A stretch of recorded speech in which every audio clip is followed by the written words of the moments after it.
Assalamu alaikum wa rahmatullahi wa barakatuh. Khair ya brother Virginia of Thiapsi. I hope you guys are doing well. And well. The gurki waa dhabalidi.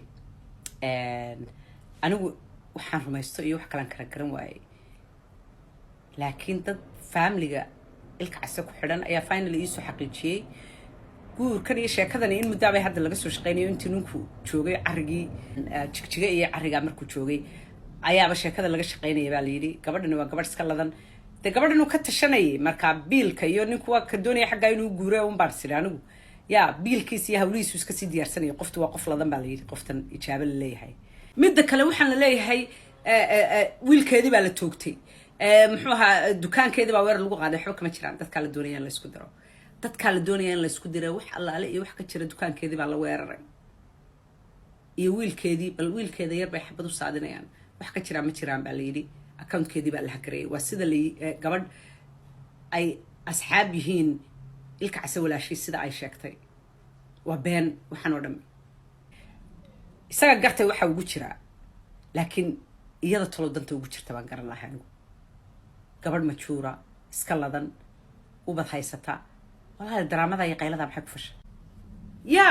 maqooyan baa tahay oo khiyaamada iyo dhibaataynta gabadha kale un baa dani kugu jirtaa intaas un baa is that all you care about ruux maxay tahay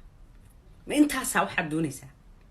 ila waa lagu yaqaanaa qoyan inay gabadh kale dhabar jabinteeda iyo oohinteeda iyo ciilkeeda iyo dhibaataynteeda iyo qosolkeeda intaa inay ku faraxdo ma intaasaad u gashay ruux maxay tahay magacaaga waad ku khasaartay waayo magacaaga ilaahay subxaanahu wa tacaala businesskaagii buu kuu barakeeyey naag shaqaysatay waxaagaad qoosqooshanaysay baad ku badhaadhay yaa laakiin dib baad iskaga xaartay yaa oo khiyaamo iyo dhibaatayn gabadh kale ayaad qayb ka noqotay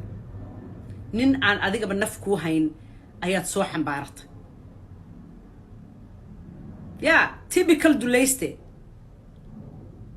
adiguna qoyan number 1 baa tahay yaa waxaan ka yaabay naagahan Soomaaliyeed horta qalbi adag nin gabadh kale beenu sheegaya oo khiyaamaynaya sidee baad adigu naftaada ugu aamini kartaa iyo qalbigaaga iyo wadnahaaga sidee ugu aamini kartaa yaa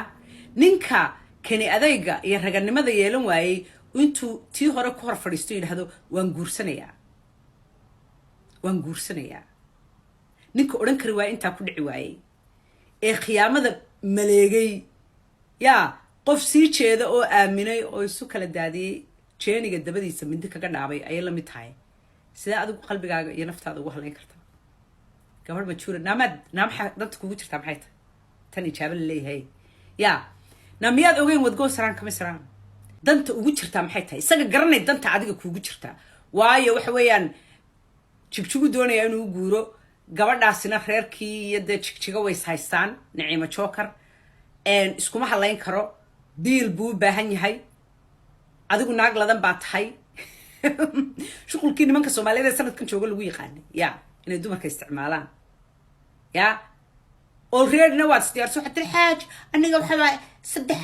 waa qul waxba kama qabo afar ina keento waxba kama qabo waa naga banaayeen boosaska you seem desperate marka haddaad u ogashay inuu saddexaysto afraysto what's in it for you maxaad adiga danta kugu jirtaa maxay tahay ilaa inaad jeceshahay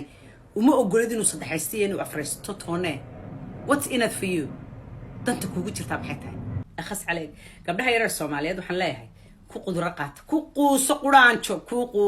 quraanjo dulaysta nafku ma hayo nin gabadh kale khiyaameynayana adna har ku jiidi maayo wadgo saraan kamisraan ubadkaaga ku soo hoos noqonay walaalahaabay ku soo hoos noqonay dadka jeceshahay ku soo hoos noqonaysa wallahi billahi tallahi